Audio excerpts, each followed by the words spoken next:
Cox's Bazar in Bangladesh is home to more than 1 million Rohingya refugees who fled persecution in Myanmar's western Rakhine state. But now it appears that thousands of Rohingya refugees have been recruited by militant groups, and some are heading back across the border into Myanmar. Among them was a man who calls himself Refugee. His face is obscured to protect his identity. A lot of us gathered on the other side of the river. We went to fight. We fought for God, not to show off to anyone.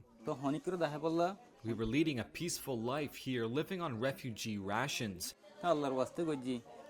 Still, we went over because we believe we have rights in our own country.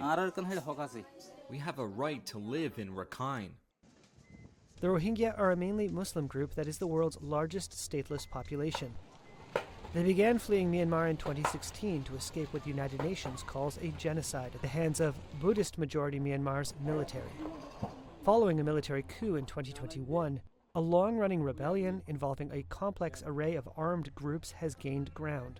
Now it appears Rohingya fighters have entered the fray.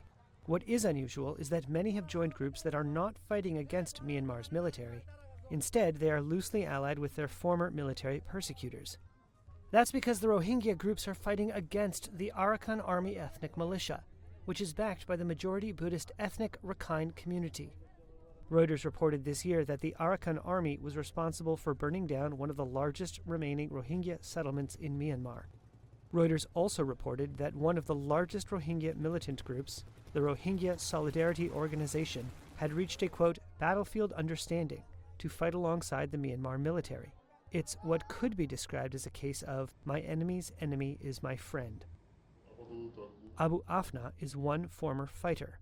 He says he traveled by boat from near the camps in Bangladesh to the western Myanmar town of Maungdaw, where the Arakan army was fighting Myanmar's military for control.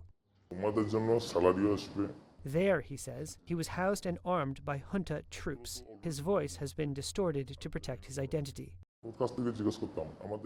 When I was fighting alongside the junta army, I felt these were the same people who raped and killed our mothers and sisters. And the people I was fighting against were the reason our nation was ruined completely.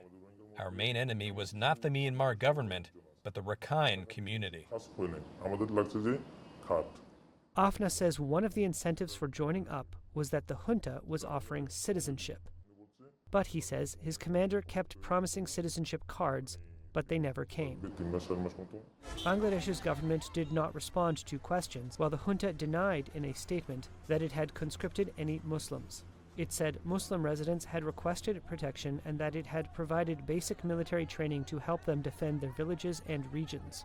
Reuters interviewed 18 people who described the rise of insurgent groups inside Bangladesh's refugee camps and reviewed 2 internal briefings on the security situation written by aid agencies in recent months.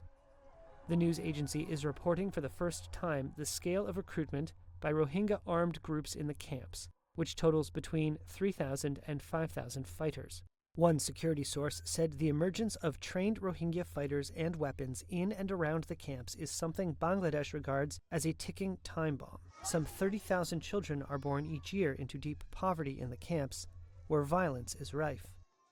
That's raised concerns that disillusioned refugees could be drawn by non-state actors into militant activities and criminal enterprises.